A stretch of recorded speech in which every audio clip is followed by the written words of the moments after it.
Installé dans la salle d'attente du médecin généraliste, ce fauteuil est un peu comme un assistant médical. Pour nous, cette patiente s'est prêtée au jeu du test. Une fois son profil créé sur son portable, elle prend elle-même ses constantes. Tension, température, taux d'oxygène dans le sang et poids. En se laissant guider par les explications, la patiente a mis 5 minutes pour enregistrer ses mesures. C'est très simple d'utilisation. Vous avez un tuto qui vous indique les étapes à suivre, comment se positionner, le temps d'attente nécessaire pour une bonne prise des constantes. Les informations médicales s'affichent en temps réel sur l'écran du généraliste. J'ai même des courbes, oui, je clique, j'ai une courbe qui s'affiche sur les antériorités. Les symptômes renseignés par Isabelle tout à l'heure. Ensuite, elle m'a rentré sa dernière ordonnance, ses antécédents. C'est bien.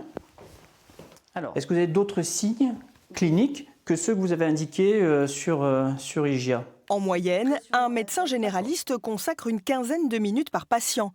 Un délai qui ne lui permet pas toujours de prendre les constantes et de poser son diagnostic. C'est un gain de temps. Je peux continuer, dans un deuxième temps, d'aller plus loin dans les symptômes. Donc ça me permet d'optimiser ma consultation. Je lui donne énormément d'informations, elle ressort, on sait très bien qu'il va en rester que 10 à 20% quelques jours après. Là, tout ce que j'aurais dit, elle l'aura dans son téléphone ou sur son ordinateur à la maison. Le fauteuil médical a été pensé ici, dans les locaux d'IGIA Care. Les ingénieurs de cette start-up sont tous spécialistes de la e-santé. Leur souhait, numériser et sécuriser les données des patients, avec l'objectif d'étendre cette technologie à l'ensemble des établissements de santé. Aujourd'hui, effectivement, des cabinets médicaux, il y en a à peu près 60 000, enfin 60 000 médecins. On pense aussi à tout ce qui peut être autour des pharmacies, les EHPAD, c'est important, et également dans la médecine du travail.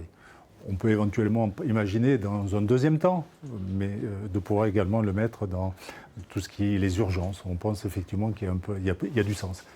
Les professionnels de santé qui voudront s'équiper du fauteuil médical connecté devront débourser environ 110 € par mois.